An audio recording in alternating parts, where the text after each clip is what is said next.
I just start off by saying thank you. Thank you to all of the amazing team from Manchester Metropolitan University for not only inviting me all this way, but I think putting on such a formidable day. I personally have learnt so much, and I'm really hoping for all of you that the things that we have been listening to today, that in the next few days, months and years, you'll revisit them, because this is all really about making a difference. I'm going to start my presentation with a disclaimer. And that disclaimer is, I love fashion. It's been my world, well, I won't tell you for how many decades now, but it's been part of my world for such a long time, and I'm completely absorbed by it. The thing is, I'm also critical of it, and that's why I wanted to put that disclaimer up first, because I think sometimes when you're really close to something, you become embedded into it, but you also can see what its faults may be. The thing is, fashion is embedded in a perceived culture of frivolity and superficiality. Last year in the Melbourne newspaper The Age, which is like our main newspaper in Melbourne, there was a letter to the editor in response to a full-page article on a woman called Kirsty Clements, who was the recently ousted editor-in-chief of Vogue Australia. And they'd done this massive article on Kirsty and what she'd achieved at Vogue. And then someone wrote in to the letter as a letter to the editor and said, "What a pretentious, self-absorbed world the fashion industry is. A person's worth is judged by brand names, trends, an overpriced handbag collection, and how much time is wasted on appearance." Ow. Fashion is more than frou-frou frocks and supermodels. Fashion is a broad concept that both responds to and leads society. It's a barometer of an era. It captures the zeitgeist of a moment. But fashion has a really important role to play. So why does it continue to be treated as superficial? I think it's because the fashion industry has this reputation for the inane, despite its credentials for innovation and business astuteness.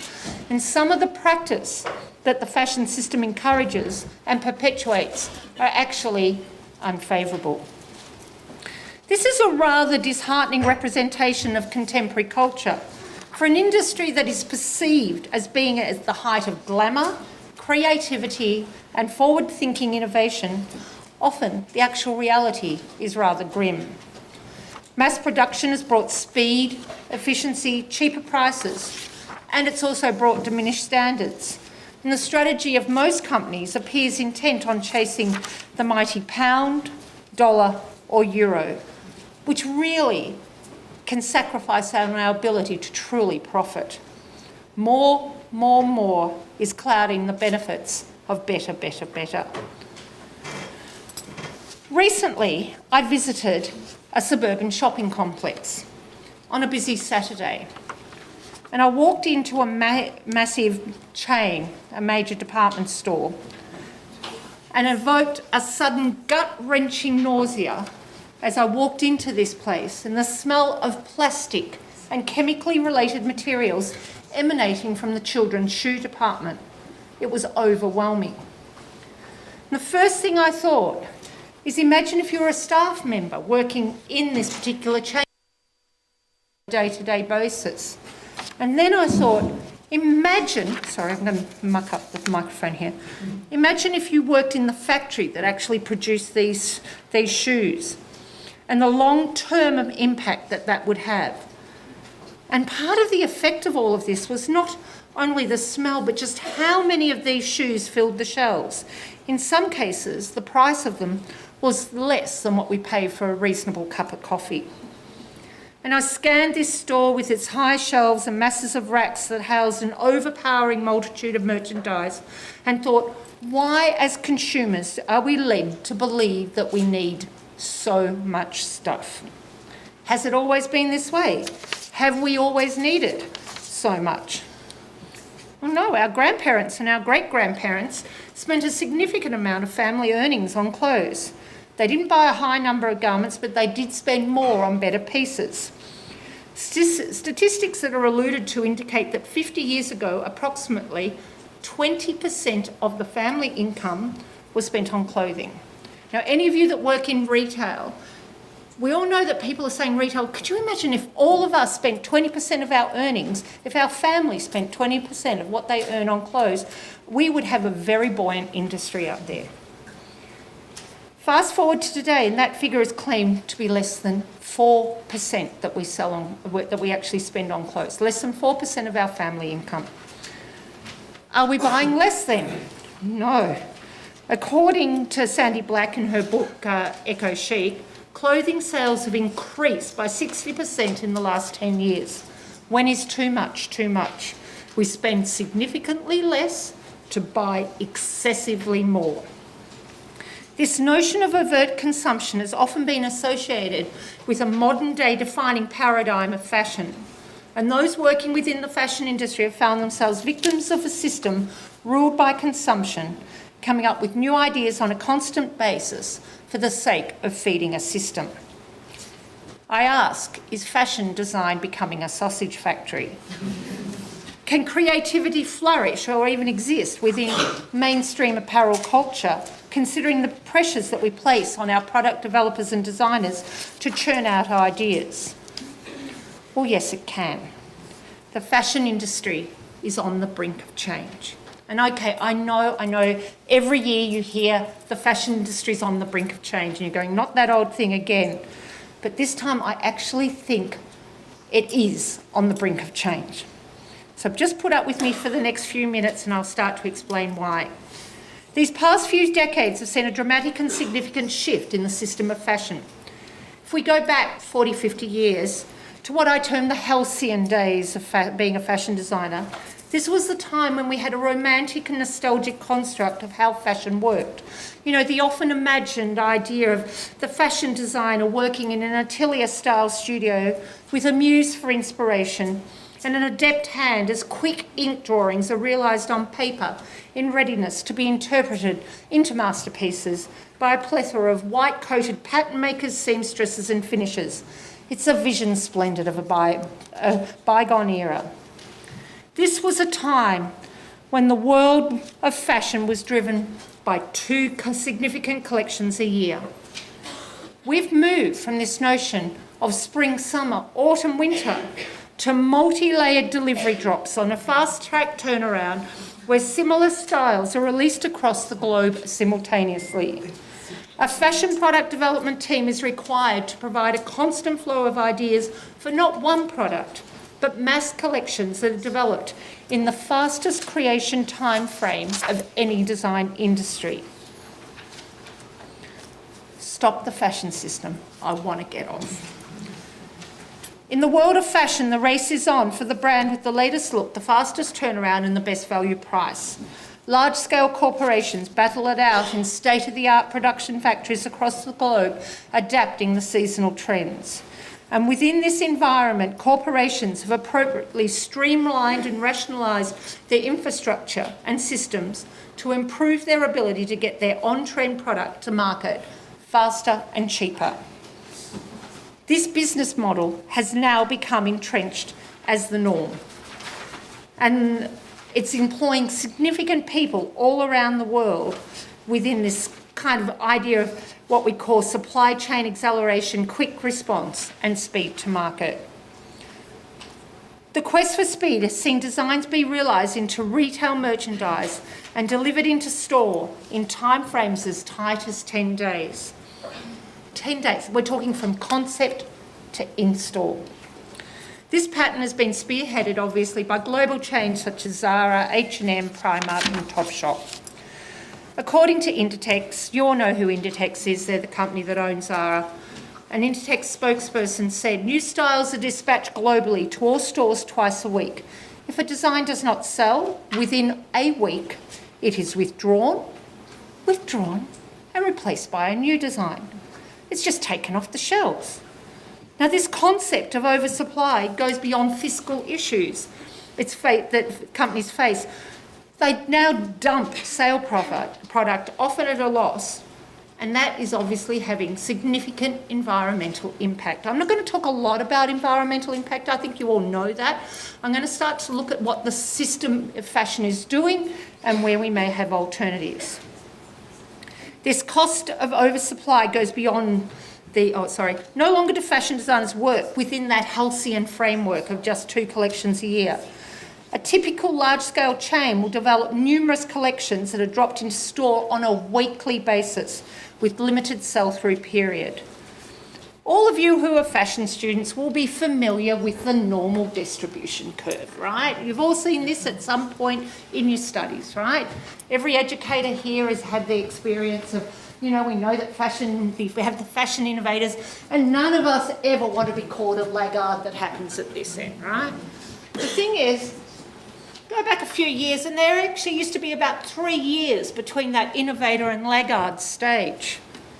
What we're doing now is we're just squeezing the time frame between the introduction of a style and it moving out into such a tight time frame that fashion is just in and out of fashion as quickly as possible. And don't get me started on my absolute grudge, the culture of appropriation, that hideous habit of copying. Within the current speed-to-market system, a typical design team doesn't have the luxury of research and exploration to realise their creative vision. Rather than the normal practices, see a design team scanning the world for clothing that already exists, so as to adapt it and call it their own. Ideas from all tiers of the fashion world are reinvented and re-ingurgitated into variations on a theme. Why is it seen as a positive attribute to rip off other designers and then for consumers to start stating with glee, I've got the designer look at 1/10 of the price?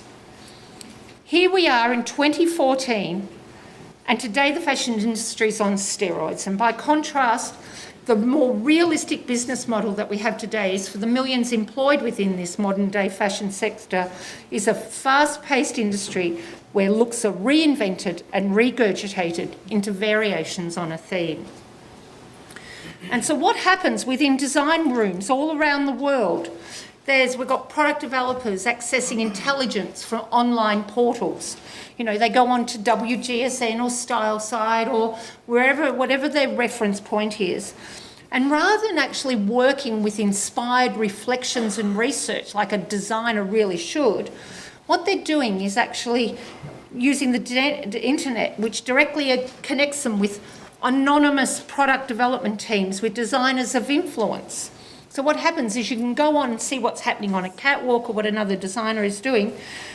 And as they release latest looks on international runways, it enables a whole kind of group of busy stylists, pattern makers and manufacturers in medium to large-scale fashion organisations across the globe to download and translate the key trends into their own commercial adaptations. The thing with this is it's a process that denies designers the ability to carefully consider, test, reflect and perfect their ideas. It's a denigrating process where once a style or a design is released onto the market, it's assumed that design is transitory and of no lasting value. It have limited shelf life. Any product that's in the store for 2 months or sometimes shorter is regarded as markdown material. And once it does hit the stores, it's all about getting it in there faster, quicker, first. It's all about who's got the latest, get it now, last chance, and then it's sale, sale, sale. So what can we do about it? Why is it that the fashion industry has adopted this whole system where product is released into the market based purely on calendar requirements, not on consumer demand or readiness? In parallel industries, the time devoted to design development is purposely considered. So a designer works as a designer. They have sufficient review and they analyse. There's analysis that takes place, so they refine and test their idea. Sometimes they even test it in the market. They check the quality. Interestingly, no other creative industry works to a distinct and controlling calendar like the fashion industry, and works with such unrealistic time demands. Just for a moment, imagine you design toasters. Yes, toasters. If you design toasters, how many toasters would you release into the market in a year? 5, 6, 10, maybe 20. Maybe you're a really good toaster designer, right? But when you design that toaster, you've got to get that toaster right. And you have a chance to really work on it, perfect it. You might do some market research on it. You'll test it out. You're not going to put it out there if that toaster doesn't work or if it's not quite right. But by contrast, in fashion, we're coming up with collections of how many pieces? 20 pieces, 30 pieces, 40, 50, 60, sometimes 70 pieces. And we're releasing monthly drops, in many cases in the fast chains, weekly drops. How many units or ideas do we have to come up with on this constant basis? And if it's not ready, bad luck, got to get it out there. The only other industry that works with this level of disposability and abandonment is the food industry. But you know what? Food, by contrast, is linked to sustenance, and the reasoning behind high levels of disposability is in sync with the notion that if you don't replace food, it's going to go off. There's a whole chemical change that happens around contamination. So you've got to have a viable time for consumption. Why do we treat fashion as if it's got a use-by date? It doesn't. Why do we have a supermarket mentality around the buying and selling of clothes? I love the fact that you had the Prada version of this and I've got the Hermes version. I think we're in sync there. The constructs of fast fashion and excess supply could be assumed to be the domain of mass-produced volume fashion. But is the luxury sector also immune from this business system? In the premium sector, so I've been pretty much talking about fast fashion, and we know you can all kind of dismiss it and go, well, that's your Primark model and that's not the area that I want to work in. But in the premium sector, it's also become an issue. Just take a moment, I'm not keeping up with my own slide, to think about Lee McQueen. The late Lee McQueen, Alexander McQueen, an exceptional designer, addressed the issue in 2009 when he was quoted for saying, "This whole situation is such a cliche. The turnover of fashion is just so quick and so throwaway, and I think that a big part of the problem, there is no longevity." And he was often quoted about the issue, the system of fashion, and the speed at which he had to come up with ideas. I'll read a quote now from Stefano Tonchi, who's editor of T, the New York Times style magazine. "We all know that this is a very critical moment in fashion, and that basically McQueen is the first victim of what is a conflict between creativity and business. Today, to be a fashion designer, you have to be a superman or a superwoman. When McQueen began in fashion, designers worked on 2 or 3 collections a year. Now you have to be a business manager, a marketer. It's 8, 10, 15 collections a year, men's, women's, couture, diffusion. Then they want accessories, then they want watches, then they want jewellery. It's a machine." And I think that killed him. Equally, the pressures of the industry impacted on John Galliano at Dior, whose substance abuse and racist ramblings have been blamed on the pressures of an industry that demands a multitude and constant ideas at an unrealistic pace. Now, Galliano and McQueen, of all the designers, they've got a history of exceptional and innovative talent. Their abilities should be heralded and nurtured by all of us as part of, and that should be part of the established business models of our industry.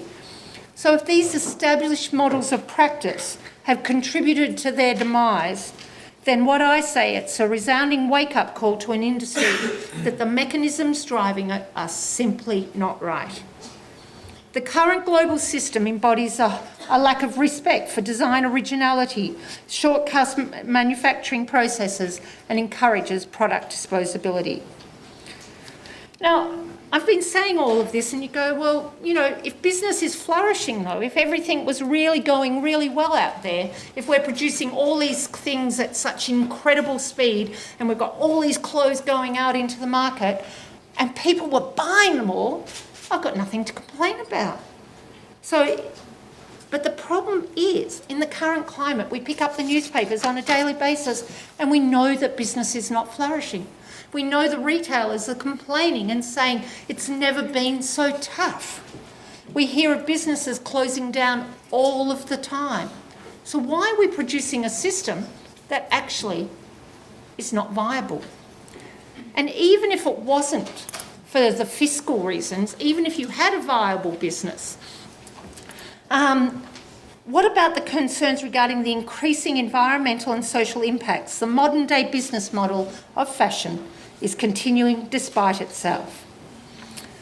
Now, we've already had a little bit of a mention of this today, so I apologise if I'm repeating myself. But how many of you visit the shopping malls across the globe, like those really large-scale shopping malls? Have many of you been to those? Or have any of you been to large-scale the airports? All you do the airport. Have you been to, Heathrow, LaGuardia, Charles de Gaulle? You've been to the airports in Singapore, Hong Kong, Dubai. Have many of you ever been to any of those? Yeah? Okay. What's going on there? We can scan a shopping complex anywhere in the world to see so much stuff. And they all look the same.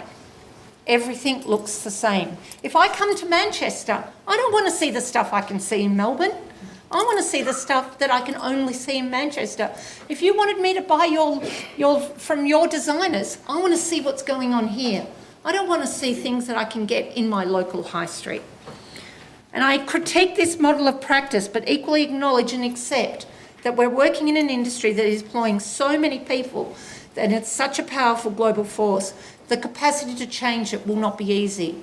And I think Mark probably captured this in his presentation, that you've got to get to the stage where you've actually got to try and make a difference, every single one of us.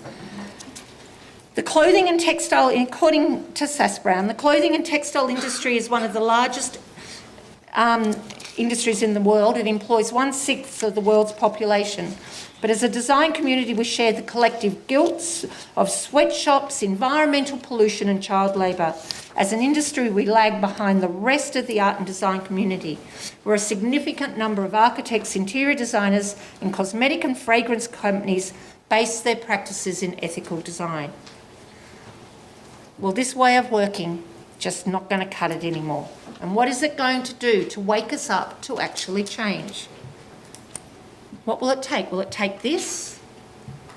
Will it take this? Will it take this? Will it take this?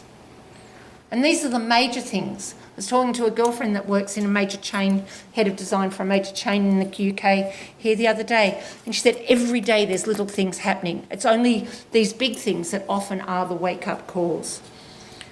As the system continues to ramp up and is speeding ahead, is the fashion industry in a position to reverse or change it?